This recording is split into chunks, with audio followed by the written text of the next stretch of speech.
half full, the revival.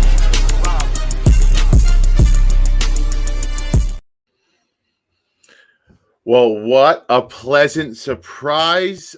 Guys, before I get into introduction, I didn't even know Hefe was going to be joining me today. This is a great day. This is a great day already. How great is that? I joined as the countdown's going on. You had no idea I was coming. Show business, man. You just gotta go with it. That's what we say all the time. Oh, baby. Happy Tampering Day, everybody. A big day for all NFL fans, right? I mean, all NFL fans are jacked up. It's like, the beginning of spring training for baseball. Everybody thinks they're going to win the World Series. Everybody thinks they're going to win the Super Bowl. Everybody thinks they're going to get all these big free agents. And then eventually, your dreams get crushed eventually. But we're going to have a fun little day today. Going to be a lot of news. Tampering period just started. Hefe, how you doing, first of all? Welcome back on this beautiful Monday. I'm doing great. I don't know if I sound totally better, but today was the first time in 3 weeks that I woke up being able to breathe. Like it's a good thing. It's a good thing. I've had a never-ending sinus thing going on, and it's still not all better. I could hear it, but I hear you. Huge improvement. I woke up in such a better mood. You look good. Starting to feel like myself a little bit again.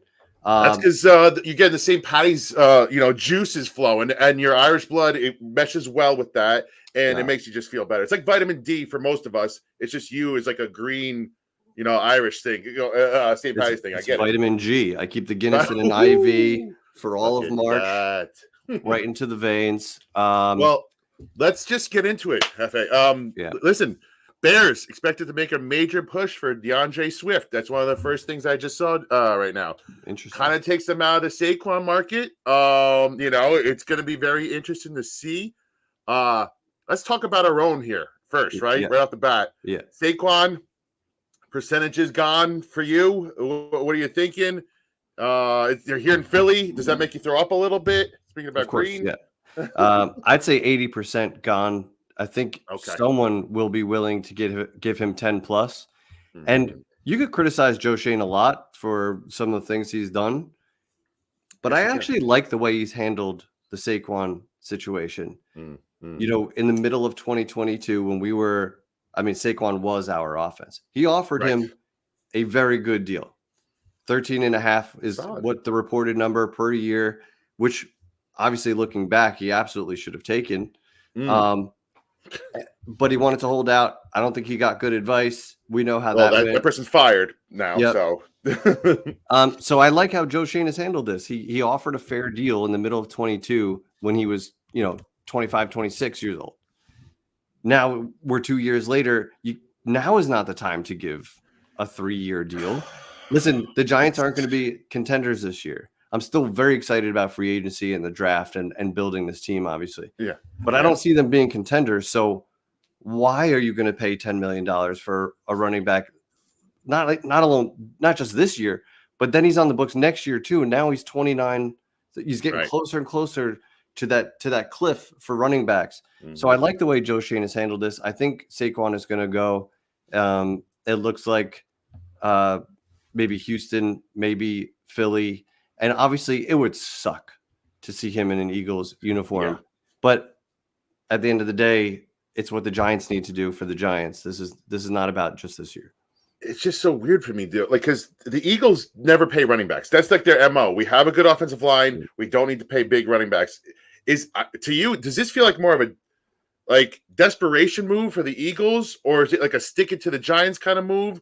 Or is it just like they think this is going to be the home run hit that gets them over the edge? Like, I don't know what it is. It's weird. It would be a nice, pickup for them. Obviously, he's a great player. But they have a little more depth at running back. They have a few different guys they could use. True. Gainwell, I think his name is Gainwell. In their backfield, he's pretty good anytime he gets looks. But he's just he gets 5 or 6 carries a game, and he doesn't get a ton of snaps. But they have guys they could use there. Stick it to the Giants seems more like something Jerry Jones would do, like a Dallas thing. I know. But it doesn't seem like a Philly thing. It looks like rumor I heard. I don't know how true it is. Looks like they might be going after Derrick Henry, which he would look very good. He would look very good behind that Cowboys line. Like that makes me sick. But that's a perfect place, and that's a Jerry Jones thing to do. But I'm okay with I don't think the Giants should pay him. So if that's how I feel, then I can't get too pissed no matter where he goes, right? And again, it's specific to a running back, right? Like because like you're talking about not contending, and adding a running back. Again, that's what first got us in. What got us into this issue in the first place in 2018. You're just repeating history, which sounds ridiculous. But hey, little tidbit here. Connor Hughes, speaking of the Eagles and Giants among the teams heard linked to that pass rusher Bryce Huff. Jets, Bryce Huff, hottest name on the market. Man, shopping at the high end of if I look at it this way, they're either shopping at the high end of the guard market, which is fucking high now, because the Eagles. Speaking of the Eagles, I keep talking about the Eagles. They just blew the doors off the guard market, paying Dickerson 20, I think it was 21 million annually. Like it's a person I didn't have, it wouldn't have been in my top 3 on the guard market list, is now paid 21. That means, I mean, Owenu's he's a guard / tackle. So you're starting to think maybe 22, 23, 24. I don't even fucking know anymore. I don't know where, like Hunt, I thought was going to be in the 17 range, maybe 16.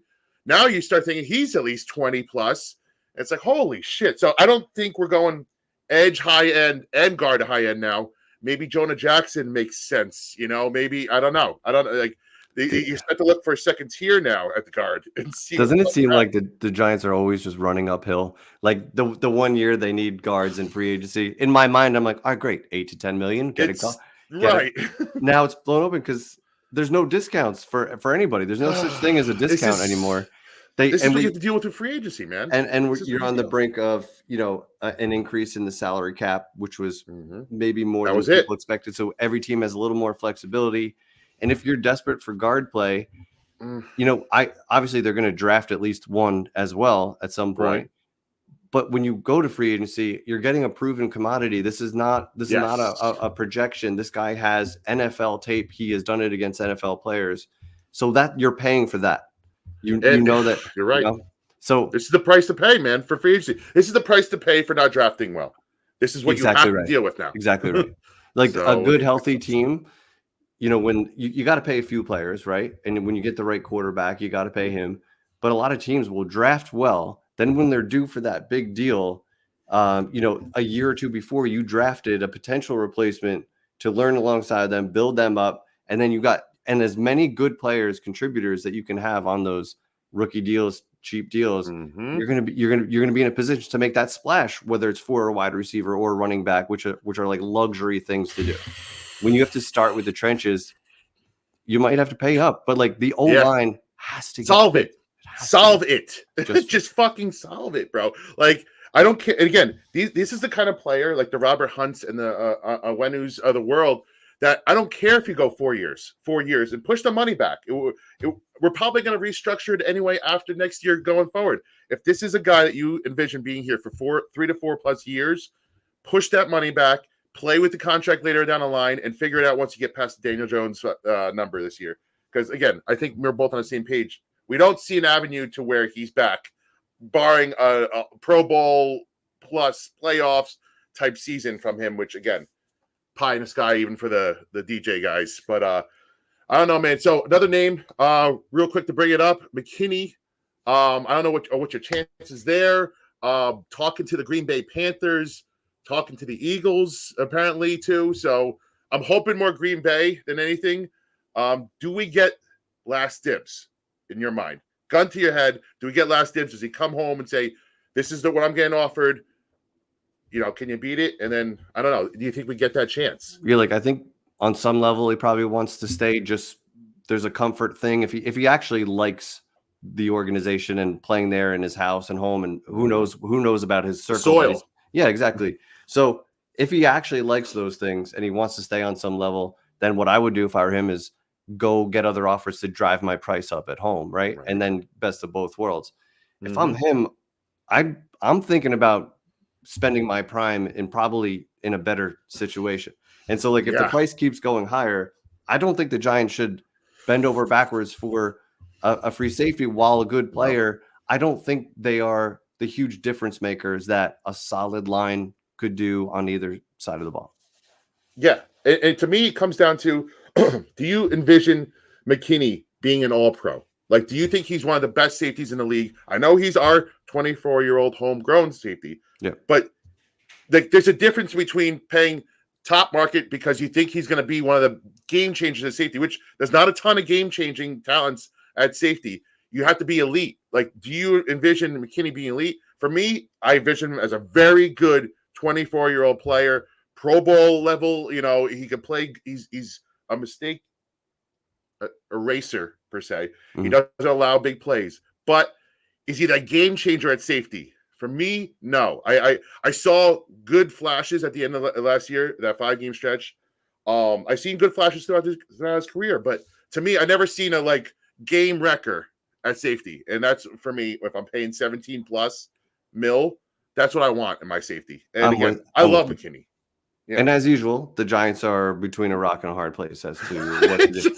But he's not a game wrecker for me. He's not a guy that takes away half the field because he's on that side. He's not that dude. Right. He's not the Jamal Adams like game changing. He's gonna have a sack or an interception or a fumble recovery at some point. You don't expect that out of McKinney. You expect solid play, but again, how high are you willing to go? Hey, chat. First of all, thank you for joining us. Any news you guys get that I don't see, put it in there. Any opinions you guys got? Any guys you want us to talk about? Let us know. Shout out for you guys being here on 12 o'clock on a Monday. Big week ahead. You know how you know people are excited. It's noon on a Monday, and between Twitter and YouTube, we got over 500 people hanging out with us, excited for NFL free agency. I dig it. Quick RIP to our Yankee fans. Not RIP. I'm just kidding. Yeah, Jesus Christ. What kind of setup is that? Garrett Cole, MRI in his elbow today. Not what you want to see as a Yankee fan heading into the beginning of the season and spring training. Fingers crossed, prayer circle for the Yankee fans out there that Garrett, it's nothing, and Garrett Cole just has to rest a little bit. But quick shout out to them. Rangers, big week this week. A shout out to them real quick too. Trade deadline looked fantastic, Jeff. I know not a big name, not a lot of big names. They won 4-0, 5 games this week. We'll see. They got Canes tomorrow. Let's see what the fuck they got. We got a special guest joining us. This is a guy that's been our day one, bro. Fucking, he's our main dude. We're bringing him in from He's a Giant. None other than Monty. What's going on, sir? Round of applause. What's going on, guys? I made it. Happy Tampering Day. You made it, baby. Hey, listen, again, I didn't even know Jeff was going to be on the show. So, again, we call this baby showbiz. Showbiz. We're here. We're talking football. How you doing, Monty, first of all? I'm doing good, guys. I mean, big day. Free agency kind of snuck up on us, I feel like. Sure did. Is this thank you, Jay, for this. Is this confirmed? Swift, it looks like he's there. $24 million, 3 years, going to the Bears. Takes the Bears out of Saquon, out of Saquon news. But you kind of knew they were going to get a big time running back, right? Regardless who their quarterback is, they've been mentioned with these big time running backs for a while now. Bears get their guy in Swift, and good for Swift for turning, man, to go to the Eagles, run behind that offensive line, turn that into a fucking payday. Good for him. Interesting. I don't know if any of you guys are in the space this morning, but some guy came in and claimed he had sources, and he said DeAndre Swift to the Bears. That was one of the things he predicted. Ooh. So did he predict anything else that something for us?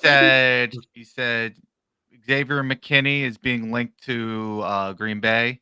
He said $12.5 million on Saquon to the Eagles. That's what he was saying there. So we'll see if those come true.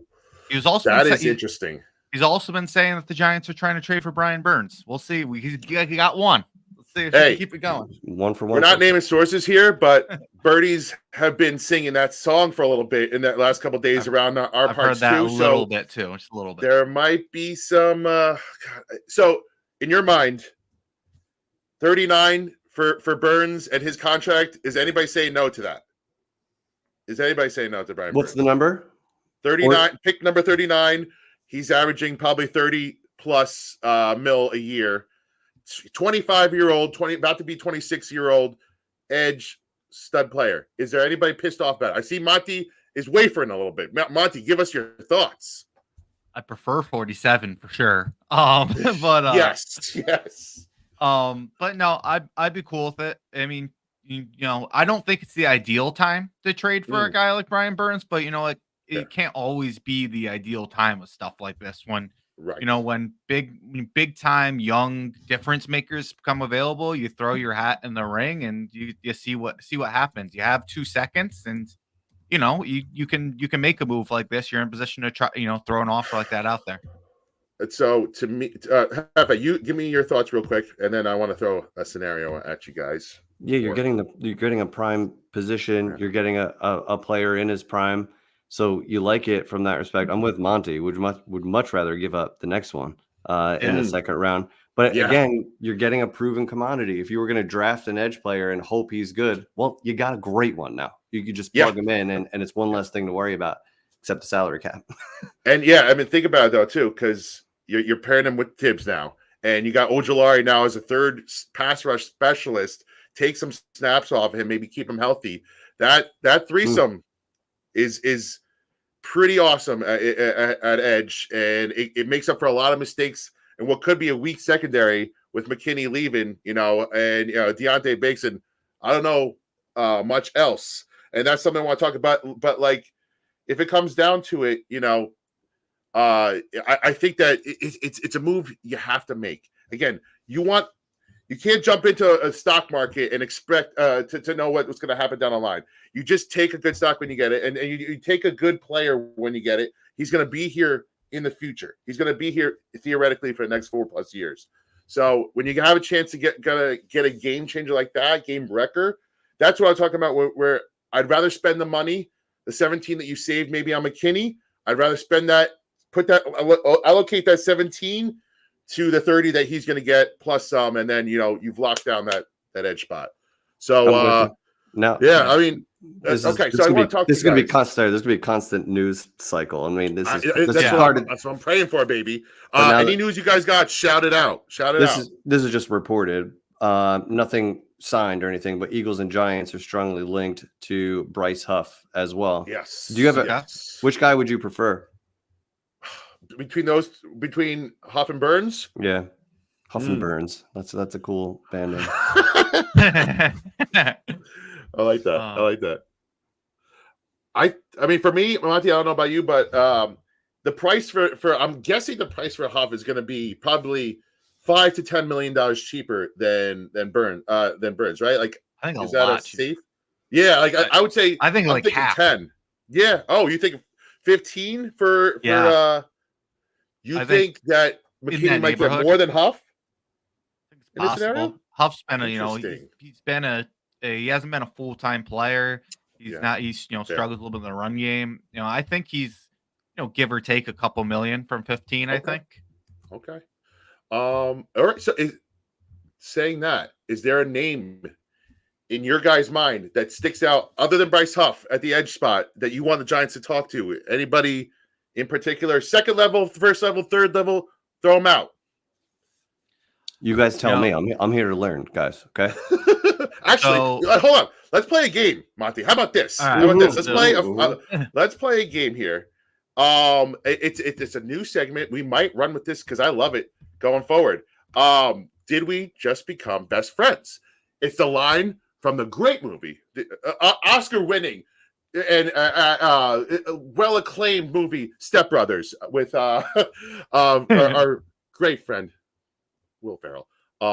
Did we become best friends? So what we're going to do, me and Monty are going to shout out names. And if we shout out the name at the same time, we become best friends. Let me give you a glimpse. If you guys haven't watched Step Brothers, where the fuck have you been? But also, this is a glimpse. Favorite non-pornographic magazine to masturbate to? Good Housekeeping. If you were a chick, who's the one guy you would sleep with? John Stamos. What? Did we just become best friends? Yep. That's it. That's it. That's it. And so we're gonna become best friends, or we're gonna throw you two names that you guys might like. So now, Spiro, are you gonna go position by position? I say we go position by position. All right. I don't know, Monty. You got your list in your mind, right? Yep. I'll let you gather it. Let's start at edge though, since we're already talking about it, right? Okay. All All right. On 3, shout out your name. All right. Ready? Yep. 1, 2, 3. Josh Jonathan Uche. Greenard. Nope. Oh, like both good names. Yeah, but they are. You are not best friends. We are not best friends on that position, but I like it. Give me your reason for Uche. So I think Uche is going to be a cheaper guy, especially like we'll talk about the offensive line position, but there, that's probably going to be a more pricey spot. I think Josh Uche he gives you a lot of what Bryce Huff gives you, but he's not quite to that level. But I think you can have him for under 10, gives you a pass rusher. I think it's just good value there. Yeah, that's how I see it. That's fair, man. What about your guy? I mean, Greener, listen, he's a about to be 27-year-old edge guy. It's the kind of guy you buy on upside, right? It's like the same kind of, I felt like the same kind of way about Bobby Okereke. 12 and a half sacks last year, 8 in 2021. So he can pile the sacks up. He missed all of 2022 with injury. So it's the only down year in the past couple of years where there's no progress. You got 8, 1, 12 and a half. This guy's, in my opinion, just on the up and up. Yeah. And if you're going to spend at that position, again, spend on a 27-year-old that you envision here for the next 3+ years. And that, to me, is a guy, I could throw out a bunch of other names like that, like a DJ Wanham, but he feels like a guy that would be nice, man. Right? And he's a really good run stopper, too. So you get a real 3-down player out of him. Yeah, it's nice to see. If nothing else, it's nice to see focus on the positions that and edge and offensive line. For as much as the offensive line market has now blown up, Monty, before we talked about it, before you got on, how fucking Dickerson just blew up the guard market. And we didn't expect 20+ mil for a guard. I understand that it's now being valued differently, but that's a lot of money, bro. Is he the best guard on the market? Would he have been the best guard on the market? Yeah. So, you think so? Okay. If that's the case, then yeah. But I mean, another guard is going to use that number, obviously. That's it. That's the market set now. Market set. Do you guys? I think that's where it's going to be, that area. Yeah. Can I tee you guys up for the next position group? Yeah. Go for it. What we got? All right. Do you have a cornerback in mind? Don't say it out loud yet. My list is not as big as I want it to be, but no one says. I think we might match on this one. I think we might match on this one. Let's let it go here. All right, Monty, let me know if you're ready. 1, 2, 3 guy, and we'll me and him will shout it out. All right, ready? Monty, are you ready? I'm ready. All right, say your name on 3, 2, 1. Sean Bunting Murphy. Hey, did we just become best friends? Yep. Let's go. I think I might have switched his last names around, but we have the same guy. Bunting Murphy Bunting, whatever it is. Tell us about him, Monty, because I know you're the connection guy. Give us the connection. Let's go. What do we got? Yeah, so I mean that one is a connection to our defensive coordinator Shane Bowen.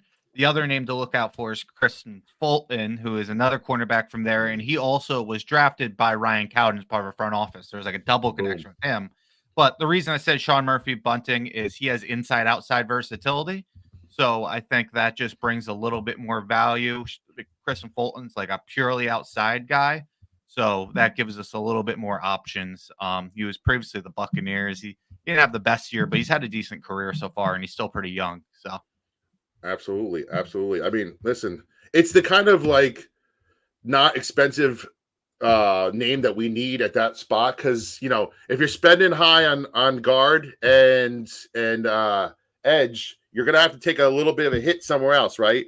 And you got to fill a hole. Defensive back you have to fill a hole. Another name, and the name's eluding me right now. The Jaguars dude we brought in, the nickel dude. Monty, do you have his name that we are talking to? Jackson or no? Johnson Jackson. Hang on. You know what? We'll find it. People. Someone in the chat, bring us. But look, we're looking at defensive back. That's the long story short. We're looking at defensive back, and we better brought in. Yes, Williams. Sorry, that's what I thought it was, but I wasn't sure. Not a bad name. That they're looking at. It makes sense. If you is he a little bit older? The nickel spot. little bit older. Like 29, I think. Not too much. He's Still still got okay. some juice. Still Yeah, treading on the okay. tires. It's just so funny how we're like, Barkley might as well be 40 at his age, and we're like, the defensive back's 29. He's still young. He's got tread on his tires. It's just like Big difference. You got it. How many collisions do you get into on a daily basis? Positional fucking value injury threat. Monty brought his fans over here.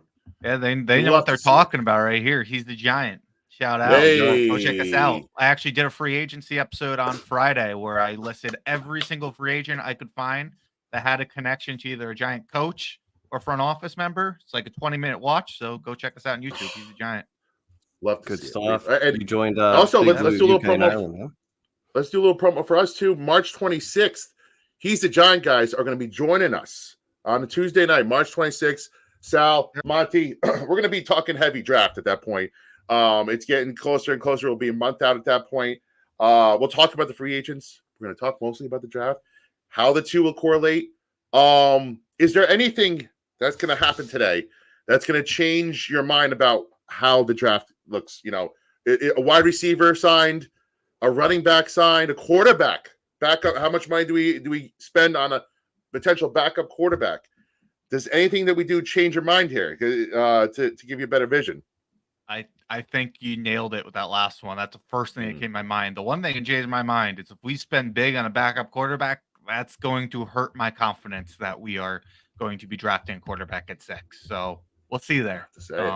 Then you have a very expensive quarterback room too. Yep. I mean, it's 1 year, but still that you're putting a ton of money.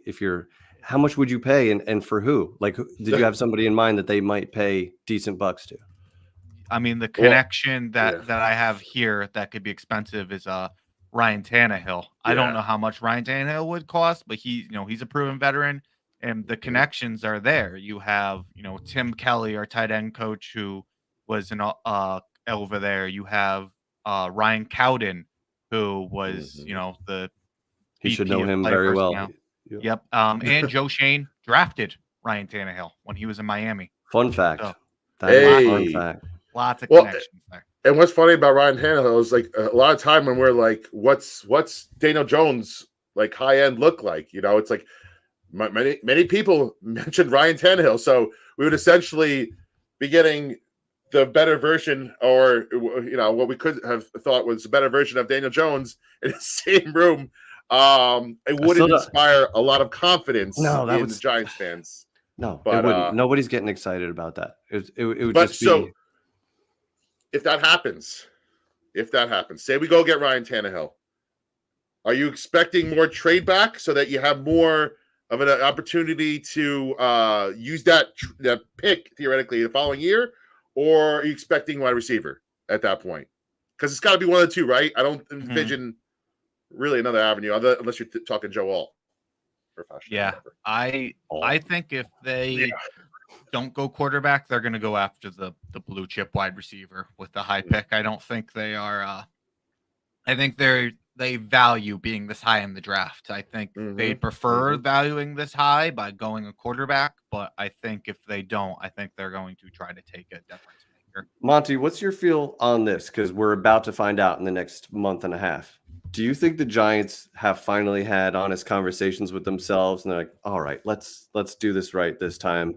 Or do you think they're feeling pressure to get wins now and they might pay up for that veteran quarterback, get that stud receiver, because that will equal a few more wins this year and will keep their jobs secure for another year? What do you think?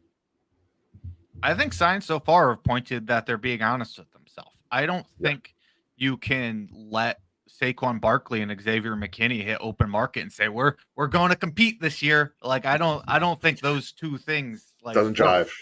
I think we're hearing that they're Rich Eisen said it. They're having buyer's remorse with Daniel Jones, and people can say what they want, but I don't think you're bringing in Russell Wilson for a meeting if you are confident with your quarterback.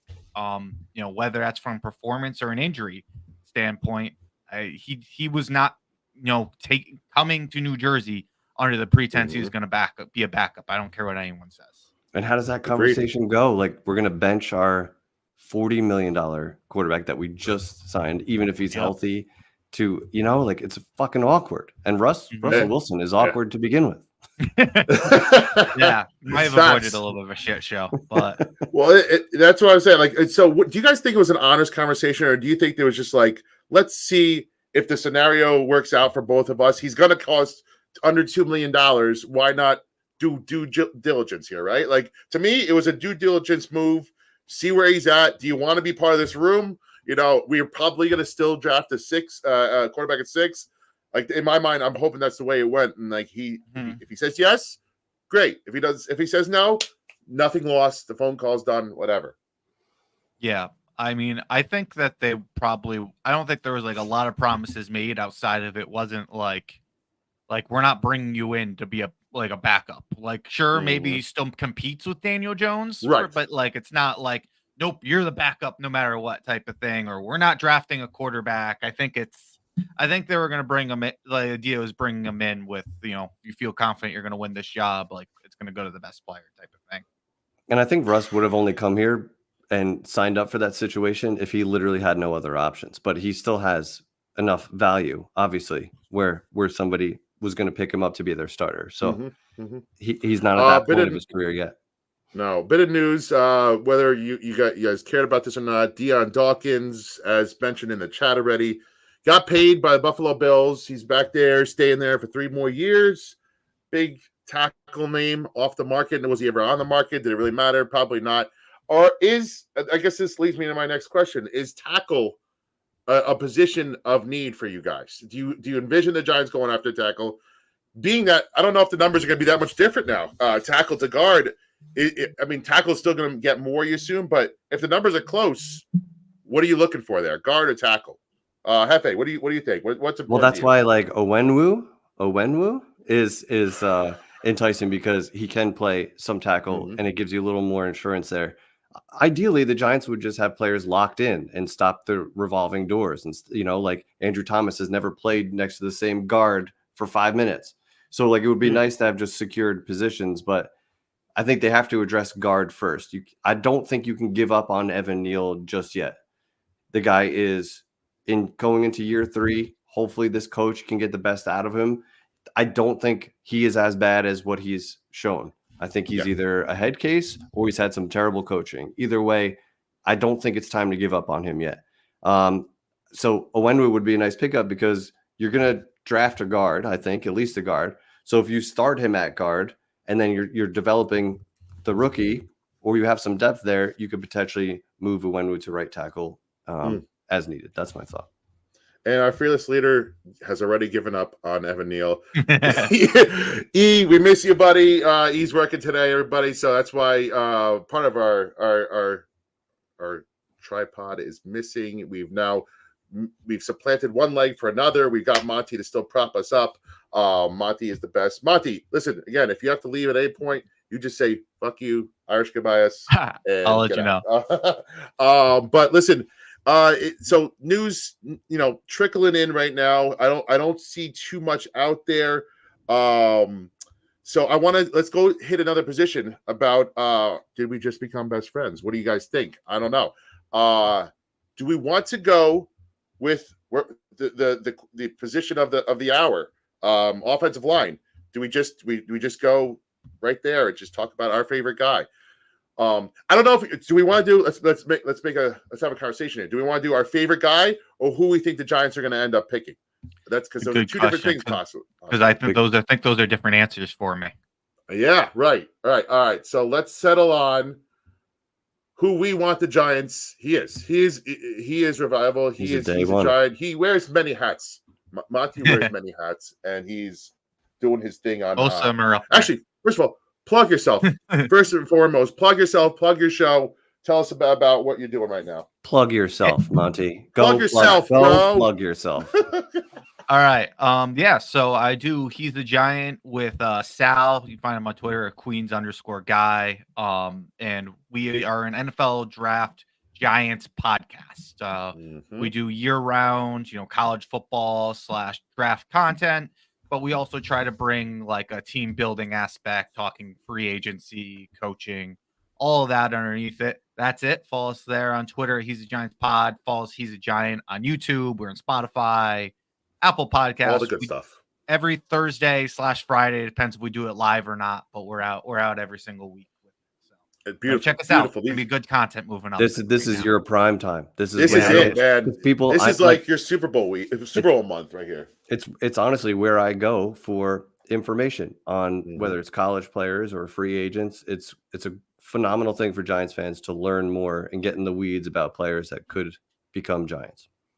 There you go. It's a great Appreciate show. It. And that actually reminds us, guys, if you're podcast people, we're on Spotify, we're on Apple Podcasts too. So check us out there. Shout out to all those guys. We don't forget about you out here. So if we make a face or laugh about something, we'll try and tell you what's going on too. We got to get better with that. Sorry, podcast. Last thing, there's a ton of people watching on Twitter. If anybody wants to join the live chat, which we can see on YouTube, feel free to get in here and join us on YouTube. The link should be below the video that you're watching. Let's get those subs up, people. Come on, throw those subs at us. We love you. Come on. Okay, let's talk about offensive line. Did we become best friends? We're gonna say the person we want the Giants to sign. Let's just go with that. And I think we're gonna become best friends because let's just do this. Let's just do this. Jeff, start us 3, off. What we got? 2, 1. Michael Onwenu. Easy peasy. Did we just become friends? Yeah. Yep. Best friends. Best friends. Let's fucking go. Let's go. That's the guy. If you're gonna break the bank, if you're gonna go get it, go get him. Right. As you said, Jeff, it just solves two of the bigger issues that we have to worry about. If Evan Neal doesn't work out, you kick him out there. You have your in-house replacement ready to go, be it halfway through this year or start next year, whatever you decide, depending on how bad Neal is. If he's wrecking games, it might just be halfway through this year. But just spend what you got to spend to get this man in the building. And if it's got to be 25, around 22, 23 mil, 25 would make me a little bit of, a little nauseous in the stomach, but get this guy in the building, man. And then you worry about second tier after that. But backload his contract. Do whatever you got to do because that money will be coming. It will be coming open next year. So figure out a way to get him in the building. And please, let's make it happen. Do we have any connections, Monty, with our boy? Yeah, I mean that's the big thing with this guy too. With Carmen Brasillo, our offensive line coach, he coached him his rookie and second year in the league. Those were, at least according to PFF, his 2 best years. That's a good sign. That's Yep. a good sign. Yeah. He's played all over. He's played all over that line. Carmen Brasillo moved him around a little bit. So yeah, man, I think it's the perfect signing. You have the connection to our offensive line coach. He's, just in general, like a high-end player who fits our scheme well. Obviously, he's our coach. Coached him already. And then you guys mentioned it. He has tackle versatility. And with Evan Neal, personally, I want to give Evan Neal a shot to make this work. Okay. I think that Bobby Johnson has ruined this guy's career to this point. And I think now we have a competent offensive line coach. I think there's a chance. Maybe he's not going to turn into what we hoped he would be, but I think there's a good chance he could become like an average starting tackle in this league. But like you said, that's what we're fine with. Yep. And like you said, if he isn't, you can't. You have Onwenu, so your season doesn't get taken down by Evan Neal, and that's what you want. And it sounds like they want to give Evan Neal a shot at tackle. So this is the perfect way, in my mind, to kind of hedge your bets there. He was born a tackle. I don't know if you knew that. Ooh, I did. Fun fact. But how awkward would it be if Neal is struggling on the outside and they literally switch them, like guard tackle, and just switch them up? Like you're just not doing it. We're going to move you right here instead. Give you a little bit more protection because we know you're a big baby. So no, I don't think they would. It'd be interesting to see because I'm assuming they're going to have to like put him back into getting reps at guard, unless we'll find out, I guess, what he's doing in training camp. If he's starting to get reps at guard right away, that might be a transition where it's like maybe someone gets injured, they pop him right back in there. I don't know if they'd switch him that quickly, like right off the bat, but it'll be interesting. Bit of fucking bad news. Jonathan, my boy that I was just talking about, Jonathan Greenard, Going to the Vikings. He is off the list. You can check him off if you thought he was coming to the Giants. I got to find out what the deal looks like. I'm guessing it's going to be pretty significant considering he's one of the first names off the board at that position. Let's see what those numbers look like. But fucking A, man. Fucking A. That's all right. You know what? Here's the thing. If there's a position, in my opinion, that is deepest, it is edge. It is edge. A guard looks is top heavy in my opinion. Like your top 5 is good. After that, kind of in my opinion, falls off. But I mean, your depth of knowledge on the guard position is better than mine.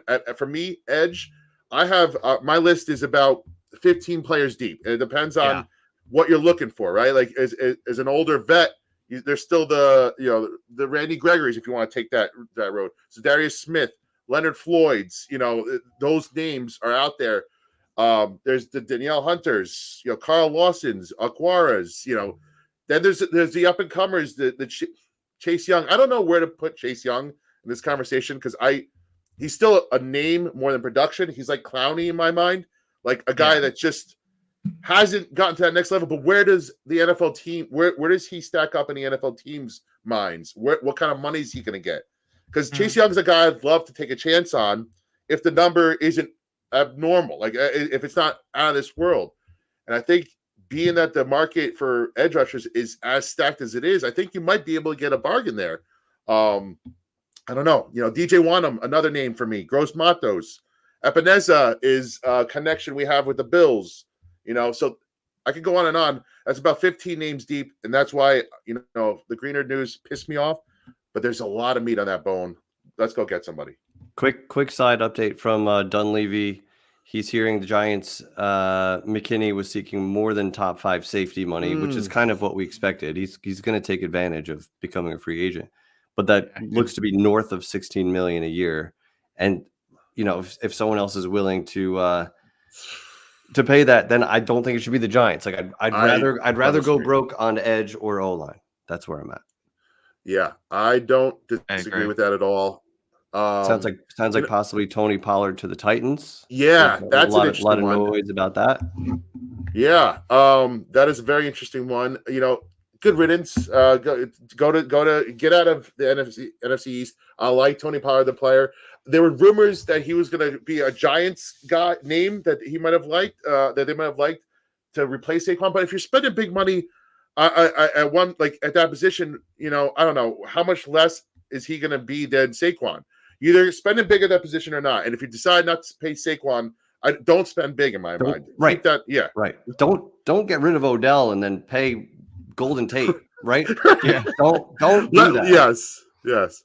Not as yes. Pollard is a bit young. Yes. The premise is the same. You just go get a guy like Singletary, who's now been mentioned to us. Zach Moss, I think, was another name that we thought, but I think I heard rumors that Zach Moss is getting a lot of interest from other places. I don't want to get in a bidding war for Zach Moss. You might he's not a guy that gets Singletary here if he wants to be here, and Dave wants him here, and Shane.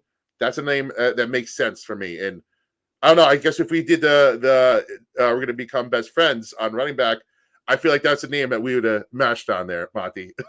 Yeah, I mean, we could have gone one of 2 ways between Zach Moss and Devin Singletary. I agree with you. Where to be honest, I like when we talk about who I'd sign versus who I think we sign. I've been hearing a lot of Zach Moss. That's the name I've been hearing over and over. Right. I personally like Devin Singletary more than I like Zach Moss. And if Zach Moss is getting more attention, I would easily shift. Devin Singletary was the better running back in Buffalo. Mm-hmm. I don't know what the market is for these guys exactly, but I wouldn't be upset if the Giants are not players in the running back free agent market and drafted another one. And then because even into the season, I bet you're probably still going to have some free agents that are out there, right? If you need to bring in a veteran, whether it's a Leonard Fournette kind of thing, you know what I mean? Like there's going to be guys available at that position. I'd rather them take another maybe 4th or 5th round draft pick, something like that, on a rookie running back with fresh legs and high upside, and try to hit there. Because if you know not to spend on running back, then don't spend on running back.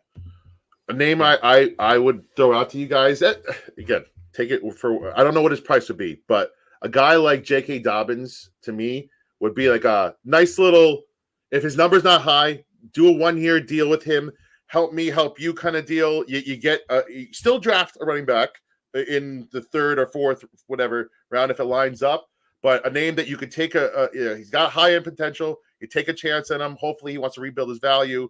And again, maybe he leaves, and then he works into the comp formula if he leaves, and he does well, right? Like, and you've now had ability to go with Gray, get your also running back in the draft, and you still have a guy that's could be a home run swing for you, but not home run price, hopefully. But the numbers out on our boy Greenard, 4 years, 76 mil, 42 mil. So 42 mil guaranteed. That equates to about $19 million a year. If that's high end, right? Because you think he's the first name off the market. If that's high end, I don't know. I think you could still get good value there if he's the high end. Hunter will be number. I think Hunter will be that, but I think he'll be the high. I think he'd easily be the high end outside of Hunter. Right. I'm assuming Hunter's going to come in at 20 to 21 range. I don't know how much more than that. I think he might come in higher. I was hearing 25 to 27. Oh, that was the word at the combine, according to Ron On. Damn, no. See, I love Danielle Hunter. He's a difference maker, but he's 30 years old. At that number, with the depth I just talked about that position, I'm sitting it out. I'm sitting it out as the Giants, who are still somewhat rebuilding. But at the same time, if you are competing, think about it this way: Brian Burns, who is going to cost you a second, and they are pay $30 million, or you can get the better player in Danielle Hunter without giving up a pick and a few $1 million less. If I was a competitor, I would go that route personally, but we're not. That sounds like a good route. That does sound. Those 2 second round picks are so clutch. It's why Saquon and McKinney walk. Like, how did you not move them at the deadline? You could have been stacking second and third round picks for all these guys. You could have been really front heavy in this draft with a lot of options to move around. So I want to ask you guys this. So actually, let's go on from there because I had it in my mind now. Now it's gone. But I just feel like what's the splash you think that comes first? Or is it edge or is it guard for you guys? What's the spot? Because I'm hearing more talk about the edge than guard at this point. Is that what lines up in your mind? Are we going edge first or guard first? If you had to real quick, looks like Jay Singh got Pollard 3 years, a similar deal to Swift, which that's the same. I think that's like the same number, isn't it? Like that's a surprising deal for me though, right there.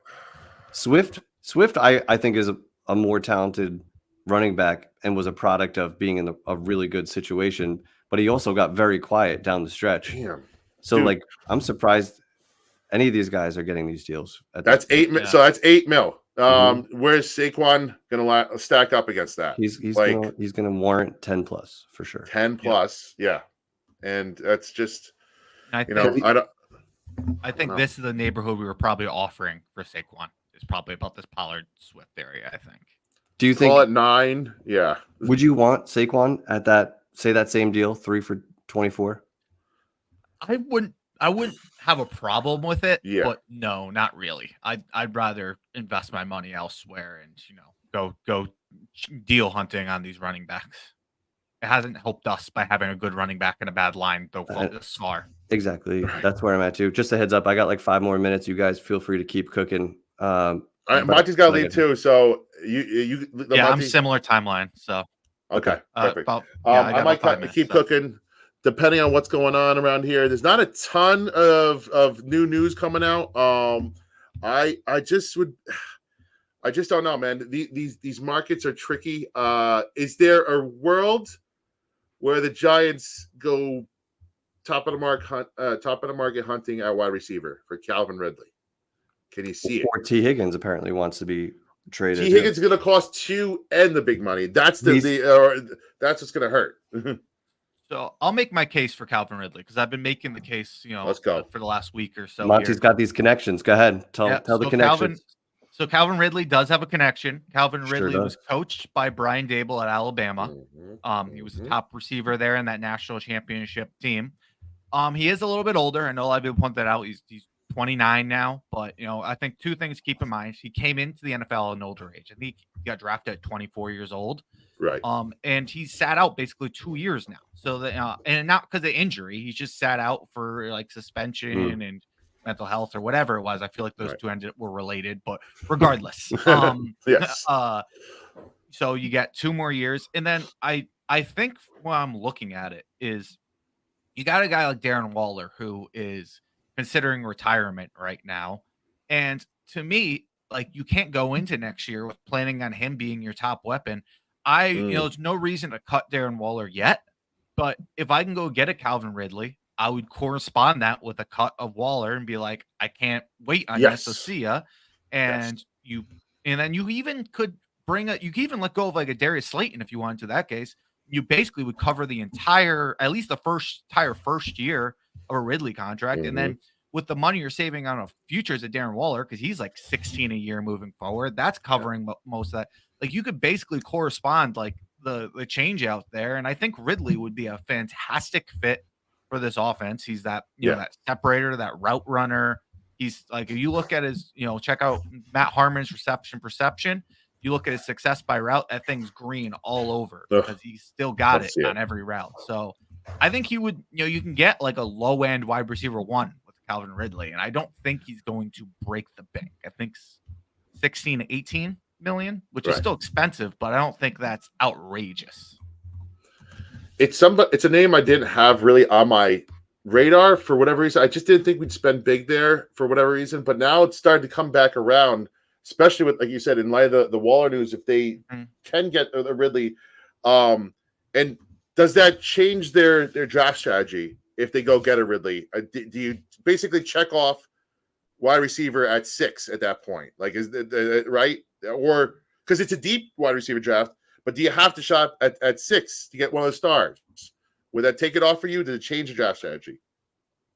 I'll say I don't think it changes my draft strategy, but I'm probably making that signing with the idea that I'm not targeting wide receiver at 6. Like, I think if you're thinking about going quarterback, you're more likely to make a signing like that. And if you're like, I'm going to go get Malik Neighbors or Roma Dunze, it's, why make that sign? You probably don't make that signing. Right. But, so that's why I love free agency. It precludes sometimes. It tells you what they're going to do. Jeff, what do you I just want to support Monty real quick in kind of like if we went for Ridley, there's that Dable connection, which is nice too. But as a fantasy manager that went all in on him last year, and it felt like a down year, but just keep in mind his down year was still 1,000 yards and 8 touchdowns. But as a fantasy manager, I will tell you, this guy had at least 4 or 5 more touchdowns that were either like had a toenail just outside the line or whatever, or like he was wide open and just overthrew him. Like there were so many touchdowns left out there that I do think he's still a bona fide wide receiver 1. And I don't know what he'll cost, but that would be a good pickup and would allow them to go maybe pure quarterback. You're right. And it's so weird. Like watching something was just off with the Jaguars last year, man. Like him and Lawrence, like everything was just like an inch off or like a one run away. Like it just, I think it was one of those like snake bitten years for them. But we'll see what Trevor Lawrence does now because he's got some company over there. But let's talk about another quarterback. If Cousins, in fact, because Jay Singh just brought this up, if Cousins goes to the Falcons, does it take basically anybody out from trading up above the Giants for a quarterback? Does that change anything, or are you still worried about the Broncos and Vikings possibly doing that? I think it basically just switches the Falcons and the Vikings for the worry. Okay, but I'll say this: if you are a team ahead of us, there's a big difference between trading back to 11 and trading back to 8. If you trade back to 8, you're basically guaranteed either one of those top wide receivers or Joe Alt. If you trade back to 11, that is far from guaranteed anymore. You're in the next tier then.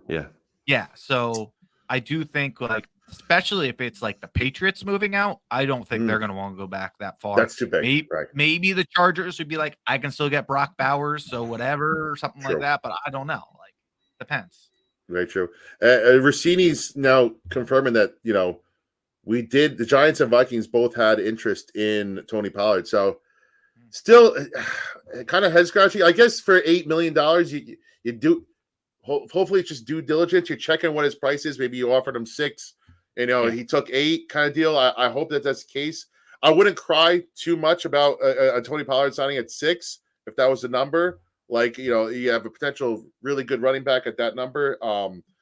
But again, I just, for me, the target is under that, like 3 to 5. Maybe 5 would be the nice number for me if you're spending at that position. Again, that's about half of the price that you would spend for a Barkley. But we'll see, man. We'll see. It's going to be very interesting. I don't know where they're going to go, and I just hope we get some answers today, especially at guard and edge, and it takes some things away from what we're doing at the draft, or maybe it leads us to believe we're going to go a certain way in the draft. I don't know. To answer your other question about, even though there's a little more noise around edge interest right now, I still think they go after a guard first and try to lock up one of those top guards.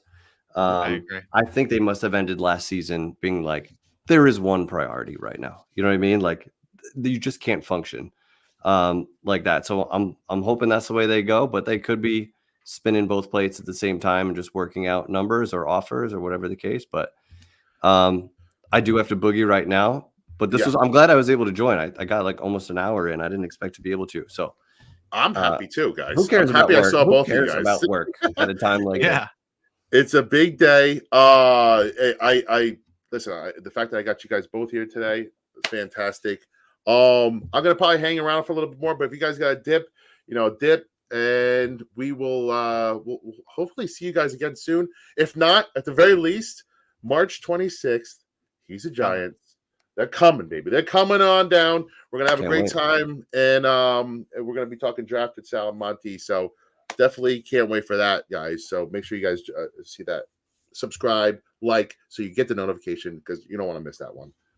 Monty, Jeff, if you have to go, peace out. I love you, brother. Keep killing it, brother. Monty, I'll talk to you soon. Yeah, talk to you later. Thanks for having me. Good luck. Hopefully get our guys soon. Let's go. Let's go, guys. All right. See you guys. See ya.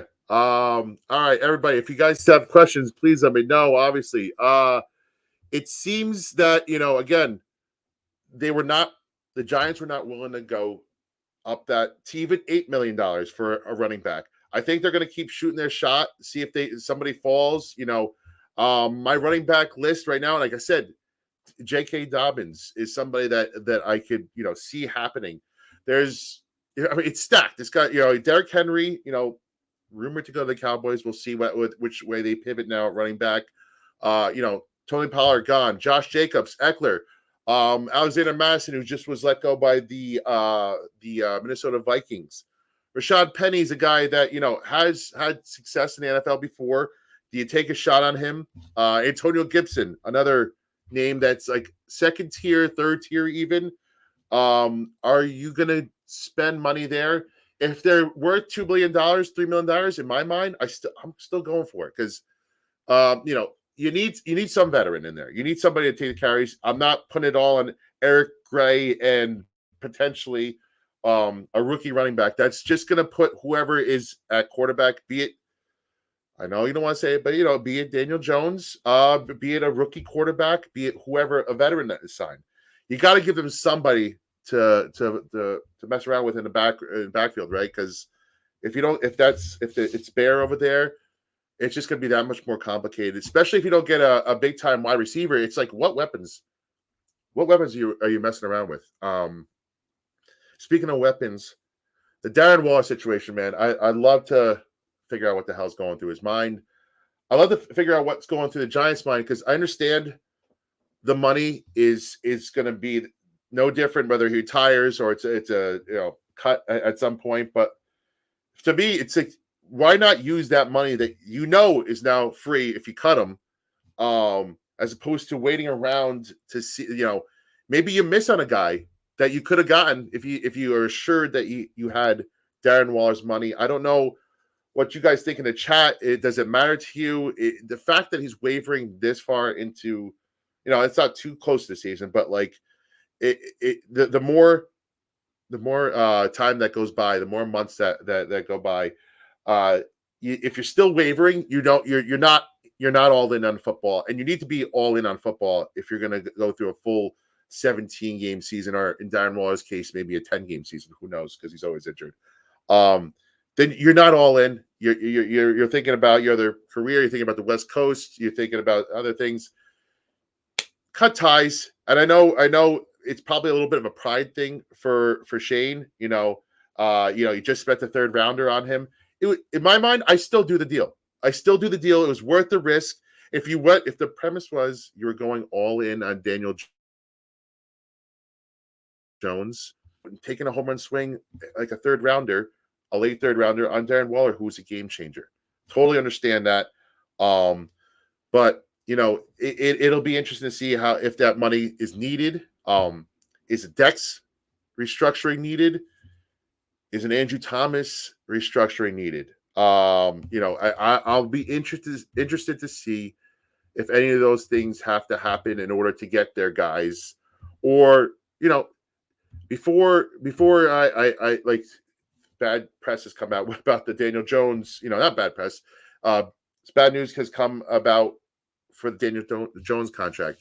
I trusted that the Giants were going to always find a way to manipulate the cap and figure it out, because they're always pretty good at it. And then the overspend for number 8. It is what it is. I think special circumstances on that have led to that. But I'm interested to see which kind of cap dynamics they do, who goes where. I'm starting to see, again, I don't know, Giants fans, if you're seeing the same, if you're hearing the same, it's been a lot of smoke about Brian Burns.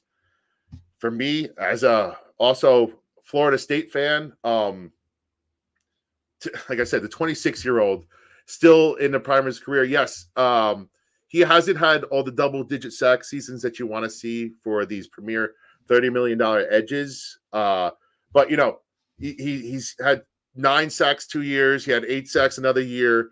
Then a double-digit sack year. Got injured, the other year. I think the numbers are just there. I think that you just getting him in the building just stacks the edge position so much. And like I said, it's going to be so important if you lose a McKinney, and the secondary is now Belton or whatever your rookie, whichever rookie you bring in. It's you have Deontay Banks, and you don't even know what else is going to be at CB2. To cover up for those holes, you need waves of pass rushers, and how you do it is Tibbs, Burns, Ojulari on the bench.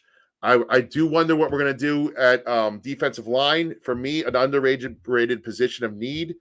There wasn't a whole bunch of names out there that stuck out for me, but if you could get a defensive tackle or a difference maker in the middle, it'd be interesting to see if they look at that high in the draft or in free agency, because you have to solidify the line there, right? You have to solidify the line. You have to solidify that front seven. Where are they going to fit in this scheme? All you hear about our new defensive coordinator is that he values pass rushing, right? He values pass rushing to before run stopping even.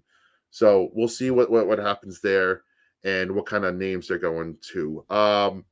Connor Hughes tweeted out just 5 minutes ago their increased rumblings that the Eagles are willing to go north of $12 million to get Saquon Barkley. I'm watching right now. We got shout out to everybody out there again. Kelly, Troy, he's a Giant guys. Ricky, Michael, Danon, Giant Sing, everybody. Thanks for joining us. Is there any Eagles fans out there? Tell me what the fuck is going on. Tell me what this is about. Because Visha, what's up, my man? Love you, man. I don't. It just doesn't make sense.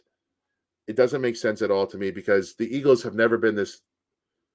The Eagles have never been this team. Now they're going to go spend 13 on a running, not just like a middle to a little high end to get Chris. What's up, my man? I love you. You're the best. Thanks for joining us today. I don't know how long this is going to go. By the way, I'm just going on a whim here. I had to hang out with you guys and talk about this. But The Eagles thing makes no sense. You still have a solid offensive line. Is this like, hey, are we worried about Jalen Hurts here? Is this a thing where, because Jalen Hurts and Saquon in theory is great. It's you don't know who you're not going to know who to worry about in RPO, and it seems like it would be a great match. But at 12-5, if you have a great offensive line, all we talk about is how the Eagles have paid nothing to the position because of their great offensive line. Do you not trust the offensive line, or do you want to see if you can get the best out of Hurts? Do you not trust Hurts then? What's the is it because you're bringing Saquon home to PA where he went to college, grew up? Is that part of the thought process? I don't understand it. It doesn't make sense. Even again, I have Eagle fan family that went to Penn State, and they're like, I don't even know. I get it, but this is we're talking about a 27-year-old aging running back. It just doesn't make sense. Why not? Again, Jay, you're right. Why not just sign Swift back at 8 at that point to go $4.5 million more, potentially to $5 million more? What is the talent gap difference in it? I know. Listen, I've been saying for a long time that if healthy, I think vintage fresh leg Saquon was the best running back in the league, in my opinion. I thought so. But you're not getting that version of Saquon at this point. I don't know what version you're going to get because, again, he's been shit on behind this offensive line for his entire career. So maybe you see a Christian McCaffrey-like resurgence out of Saquon, MVP level resurgence, and maybe going to be not getting hit behind the line all the time will help. I don't know. But Sal, if this is you out there, you almost, as a Giant fan, I know there's going to be the initial like, he went to the Eagles, fuck Saquon, fuck this, like everybody's going to get angry. But like, if you think about the cap dynamics of it, you almost want to like say, hey, you know what? If the Eagles want to pay that much for a running back, so be it. So be it. Let them go get him. I'd be more pissed long run about McKinney going there and helping what is their depleted secondary, because I think the Eagles are still going to have a good running game no matter what, no matter who you put back there at running back. If they want to allocate 12.5 to 13 plus million to fill that need, and I don't know what kind of bump they're going to get in the offense, as opposed to fixing potentially their secondary issues, I'm taking them, go take the running back. If I think that's a mistake on their part, but who knows? With the Giants' luck, Saquon's going to have his first healthy season since 2022 again. He's going to look like Christian McCaffrey, and Eagles fans and my family are going to be just shoving it down my throat. And like, how could you let this guy go out of this and that shit? So we'll see. Let's talk about cornerback, because I want to throw something out, because I was going through the list here of cornerbacks. It's not too deep. Kendall Fuller, Rock Ya-Sin, me and Monty became best friends over Sean Bunting. The Bowen connection made sense, but here's a thought here. Does Adoree Jackson make sense coming back? I don't know. I don't know what he's going to be garnering on the open market.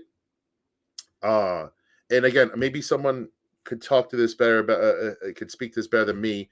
Adoree was with the Titans previously. Did Bowen coach with him? I don't know. I have to look at the connection. I wish I had Monty here. He'd be able to tell me. And if you probably go look at the show, he'd be able to tell you too. But are we done with Adoree? Chris appears to be done. Sarge, what's up, my man? Appears to be done. I get it. If you guys, if we want to move on, you just want to turn the page. But at the right price, is it the worst thing? I don't know. Me personally, I think I'm leaning towards the same way. I think you just got to turn the page with Adoree. Let him go test his marker. I think that there's other names out there that will be less and probably younger. JC Jackson, I don't know if someone could speak to JC Jackson more. He's the top end of the market. I think he's going to go Some are very pricey.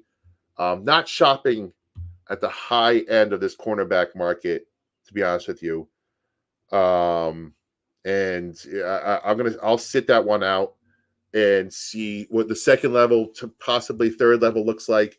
Again, running back and cornerback to me are like one and the same, not from a positional value standpoint, but I'd like to get a vet in here, and I'd also like to get a cornerback and running back in the draft somewhere between round 3 and 6, in that range.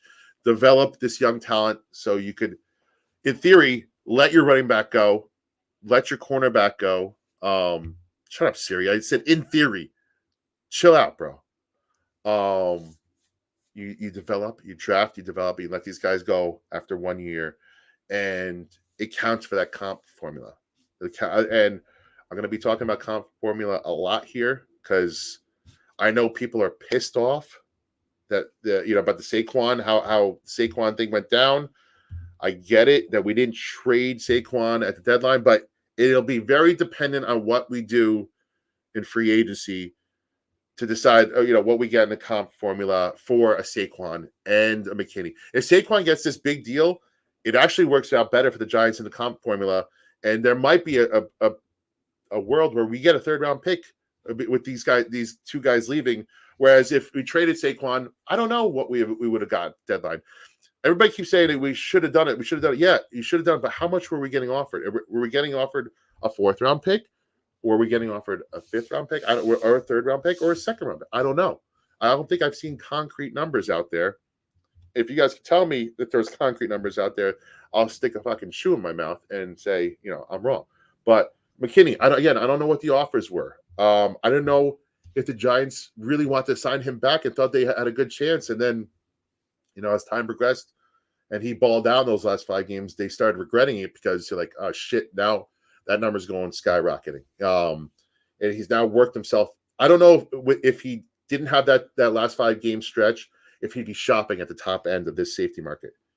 Good. He was always a good, young, talented player, but I don't know that he would have gotten top end money had he not balled out like he did. So it'll be very interesting to see what he gets. If he comes back to the Giants with a number, are we going to give him that number? Where is our number set at? So Packers right now, big threat. And speaking of Packers too, we'll transition to some recent news there. But if he goes for 16 plus mil, you say it's been a great time. Shake hands. We hope you left on good terms and catch you down the line, McKinney. And you're probably not going to see him much, so I don't know. So news on Derrick Henry, a little bit of news. Someone posted out to Josina Anderson, Derrick Henry to Dallas. She said, my understanding is the Cowboys are not currently expected to be at the top of the RB market compensation wise in free agency. So the rumors about Derrick Henry to Dallas, which I would have hated to have seen, because I personally love Derrick Henry. I love the guy's style. I'd hate to see him behind that Dallas offensive line twice a year for the next 2+ years. I don't know how much he's got left in the tank. I just don't want to see it. I'd rather not see it. Let's hope he just goes elsewhere. To me, and I don't know if he would do it, but a cool fit would be him and Lamar Jackson pairing up in Baltimore. It just, imagine big motherfucker Derrick Henry in all black coming at you with all his size on a Thursday night or a Sunday night game. That's a scary sight for a linebacker. That's a scary sight for a safe, even scarier sight for a safety, cornerback. And to me, man, watching him just pummel guys and stiff arm guys to hell for the Baltimore Ravens, that would be fun to watch. And it would be interesting to see how he would work with Lamar. I don't know if Lamar, it's just, well, you had the Gus bust there. So he's upgrading Gus Edwards in theory.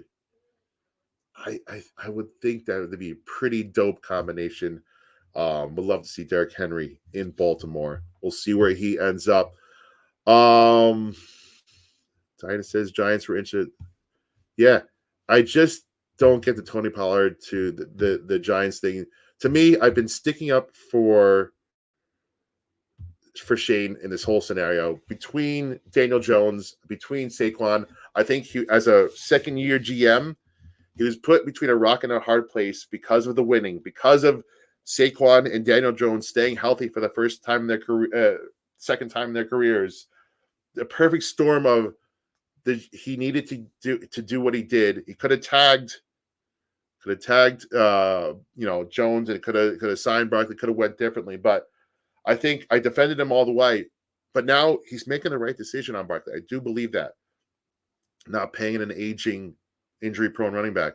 But to then go and turn around and Tony Pollard was just injured last year.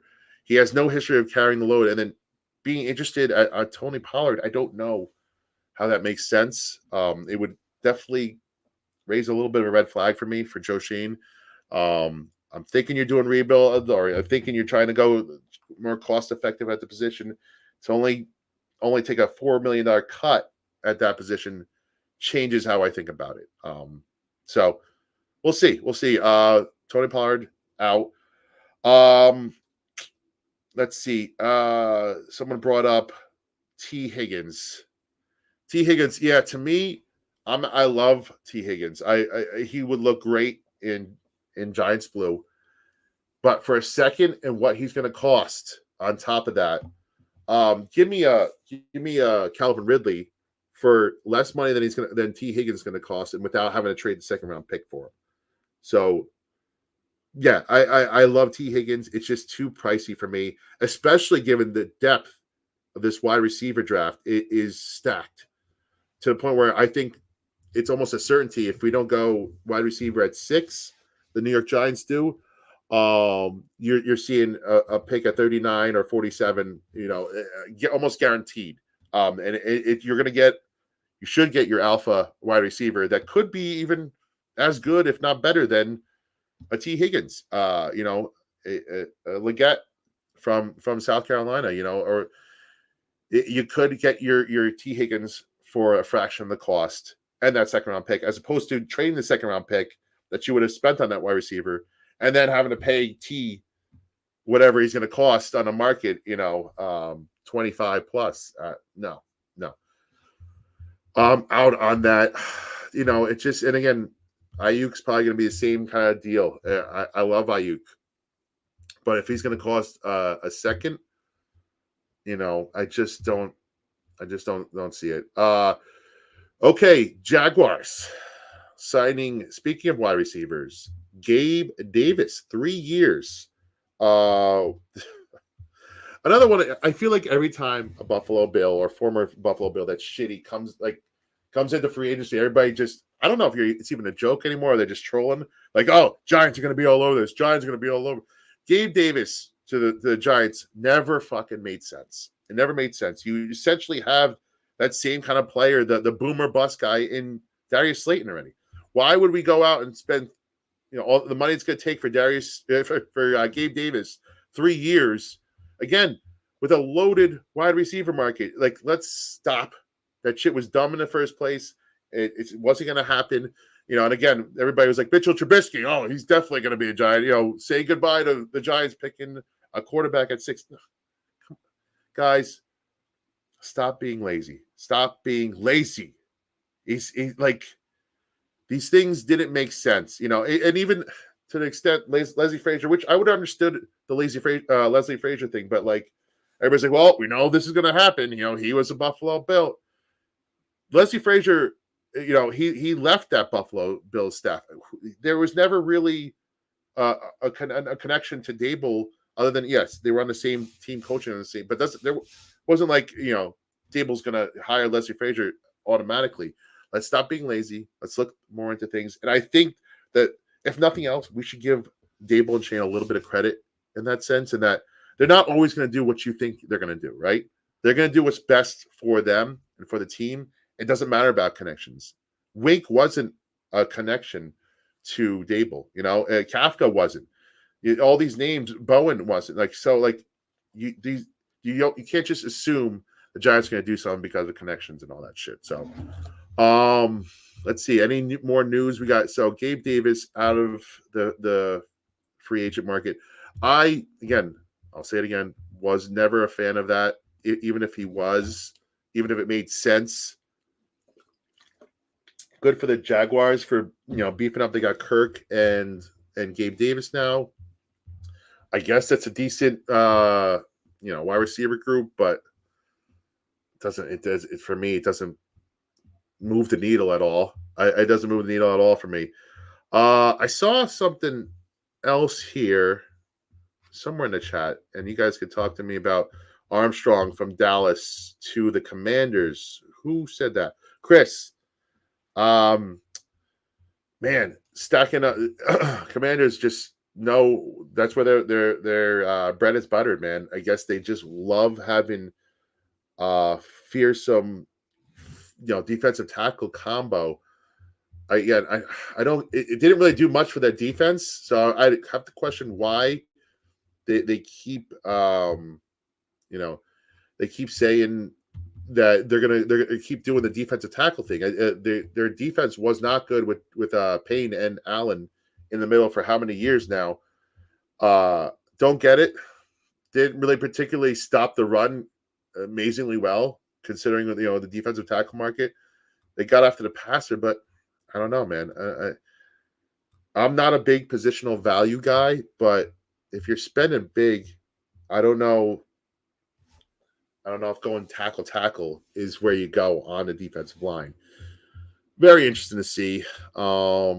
Take that for what it's worth. Bakhtiari is the other name now. Speaking of Green Bay, I feel like I've been talking about the Green Bay Packers and the Eagles a lot, but there's just a lot of rumors that we're all connected, one way or another in the spider web with them. David Bakhtiari released after 11 years. He was a mainstay on that Packers offensive line. Does it make sense for the Giants? No. He's injury prone. He's not I don't know how much prime years he has left. And what are you going to do? Move him to right tackle? I guess you can. I think has he played there over the course of his career? Someone smarter than me would be able to tell me that, but I'm so sick of he's 32, injury prone. I'm so sick of moving guys from left tackle to right tackle. It's a proven thing that hasn't worked for the Giants. So why are we doing it again for an injury prone guy that doesn't line up with what this rebuild process would look like for the Giants? I don't know, man. It doesn't make sense for me, Bakhtiari. I'm of the same note. And if you guys were here earlier, Monty was talking about it and Jeff was talking about it, but I think Neil's going to get his shot. You got to give him one more shot at right tackle with a legit coach who may or may not be legit. I think, he'll be an improvement over Bobby Johnson, but you got to give him some time to give him one more chance. It was 7th overall pick. You got one more chance to show if any of your flashes are real or if you're just trash and you're going to move the guard. You have to find out one way or another. Paying Bakhtiari is not going to allow you to do that. Okay, another big splash here from Ian Rappaport. Tom Pelissero. Christian Wilkins, biggest name on the defensive tackle market, is headed to the Las Vegas Raiders. 4 years, $110 million, 84.75 guaranteed. Big man got paid. Talking about Christian Wilkins, man. Imagine going up against Dexter Lawrence and Christian Wilkins when you played Clemson as a college player. Man, people were dreaming here. It's talking about tackle. They're talking about reuniting the Twin Towers in the middle in Wilkins and Lawrence. And holy shit, man. He got paid. So what does that equal out to? That equals out to, what is it, 110 out of 4? You carry the 2, you carry the 1, 110 divided by 4 is, you're talking about 27.5 mil. for the big man, and he had a big year, man. What a year to have. I guess right before you head into, I think it's on like it wasn't expected to go into free agency, but the Dolphins moved on from him, and damn, man, picked a great time to have a great year. And I love listening to Christian Wilkins, by the way. If you ever hear him on Mic'd Up, he is fucking hilarious. He's great. Like him and Lawrence, man, what a combo of like talent and personality. Clemson, oh geez, that must have been awesome. Being able to root for a team like that. But 9 sacks last year for Christian Wilkins at the defensive tackle position, coming off 2 years removed from almost 100 tackles in 2022, 89 in 2020. So he stops the run, and if this is his pass rush prowess on top of that, holy shit. Like, this guy is a player, and he's a stud, and Vegas got a real one there. Shout out Christian Wilkins. I think he fits in perfect. Man, him and Crosby, shit. In Vegas, man, that is a defensive line I do not want to fuck with, and your boy fucking Harbaugh better beef up on that offensive line in Vegas. I know, and for the Chargers, where the fuck they are nowadays, Los Angeles. Because, man, Herbert is going to get killed back there if they don't load up. So expect, in turn, with all this news about Wilkins, expect the Chargers to beef up on that offensive line. Precious, what's up? How you doing, girl? Nice to see you. Thank you for coming in. Expect that the Chargers are going to go look at offensive line. Chiefs are already pretty stacked in the middle, but if teams are going to have to load up to play against Crosby and Wilkins, and that is a fearsome twosome right there on the front seven. I would not want to fuck with that. Thank God I don't have to. Big news, man. Speaking of big news too, before I forget, Revival will still be live tomorrow night. We'll be talking all the free agents that we will have hopefully signed because we're in Tampering Day here, right? But we will hopefully have some guys signed tomorrow. We'll be talking about that on Revival Live. Tuesday, that's Tuesday night. Wednesday night, we'll be joining the Giant Insider boys. They're awesome dudes over there. We'll be joining their show, so hop on over there. Chris is dialed in on everything the Giants are doing. If there's any rumors that we can get, Chris is tapped in. It's going to be an awesome show. If there's anybody lingering on Wednesday, which there will be, we're going to be talking about it. We're going to be having some good times, laughs. So join us Wednesday night, I believe 8 o'clock, if I'm not mistaken, on their channel, Tuesday night on our channel. And again, subscribe for all of us. Revival, TGI, they're good guys. He's a Giant, also good guys. Shout out to all the content creators out there right now, man, because it's a fun time here in Giant Land. Again, spring eternal. We are optimistic. We want to see where this club's going to go, where all of our clubs are going to go, no matter what fan you are. You get to see what we're going to do, and maybe shapes what they're going to do in the draft and what you're going to think about in the draft. So, listen, no real news right now. It's outside the Wilkins thing. I'm excited to see. Again, I want edge for the New York Giants. I'm talking edge. I'm going to cross Greenard off my list here. I'm going to cross. I don't expect Daniel Hunter to be on my list either. So I think he's too high end. But man, the names. Jerome Baker is another name I didn't mention before. Gross Matos. There's these second level guys that are young and that maybe something's happened injury wise or a bad situation or whatever it is that you could take a chance on and hope that they just explode going forward.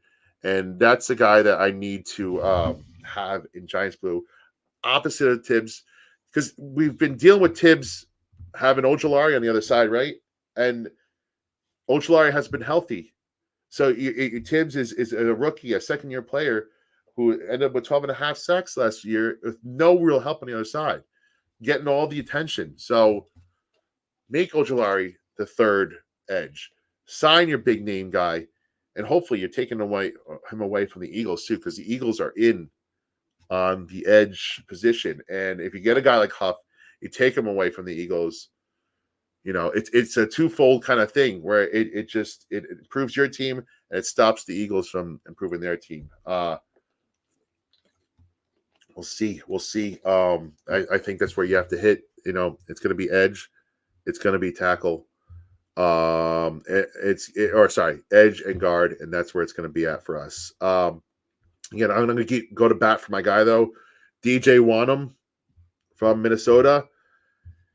If you're going to get he's got slow trajectory upwards, young guy. I want to see a guy like DJ Wanham.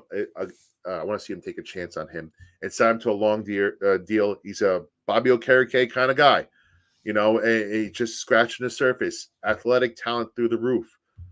Go out, make a sign like that, make me feel better about the edge spots. We could put that away, and I don't even have to think about that for the first 3 rounds, first 3 picks of the draft, and you go to sleep feeling good about 3-man rotation. No more fucking Jihad Wards, no more Tavon Foxes. No more just garbage. Not garbage. All respect to those guys. No more bad depth. We need difference makers of depth. We need waves of edge rushers. We need waves of defensive linemen. That's how this team got to where it got to in 2007, 2011. And all the good teams, you have waves of talent. Precious. Weekly Precious. We thank you, Precious. Thank you for the super chat. She's the best. Keeps the lights on, like I say all the time here. Our day oneer. Precious, you're the best. Thanks for joining us on this lunch break. Listen, we've been live for about an hour and a half. If it were up to me, I'd be going live for the whole day. Love you guys. Hope we get some good news on the Giants. Hope we get some good. Hey, shout out to Jets fans out there. Shout out to all your teams. I'm not a hater. Sometimes I'm a hater, but I hope that everybody gets who they want. And I think the Giants are going to target their guys. It'll be interesting to see if it's 1 splash or 2 for the Giants. 1 splash or 2. If it's 2 splashes, good. I don't want to talk about they're rebuilding. If you get a young 26, 27-year-old player, you sign him to a 4-year, 5-year deal. You're not going to be rebuilding for 5+ years. Let's hope, right? Because this group is going to be fired if it doesn't work out before then. So you're signing a guy who's going to be the answer in 2025, 2026, 2027 maybe, and end this coming year. So sign your guys in the future now. Get these guys in the building so they are part of this thing going forward. So you can lock up a hole. So you don't have all these fucking holes going forward. Lock up one of these young guys, Owenu, Wanham, edge rusher, guard, whatever the fuck it is. Solve one of the positions of need, preferably both, and let's fuck around going to the draft. Maybe get our future franchise quarterback. If nothing else, stud, wide receiver 1. And let's see what we got, man. Let's see what we got. So, again, thank you so much for joining me. Get back to work if you have to get back to work. We'll be keeping an eye out. We're going to be reporting as we're going to be, living and dying with every tweet that comes out over the next couple of days. Just tampering period today. Tomorrow she gets official. So let's see what we got. Let's see who's going to be a Giant next tomorrow and next year and going forward. Let's see who's not. Maybe Saquon's gone. Maybe McKinney's gone. Maybe they're both gone. Maybe that works for the comp formula. We'll see. We'll see. But again, thank you guys for joining us. We love you. Join us tomorrow night. Join us Wednesday night on TGI. Keep an eye out for all the big guests that we're still going to bring to you guys going forward. And again, love y'all. We'll talk to you tomorrow. Peace. Eli Rex, El Jefe, Mr. Glass Half Full, The Revival.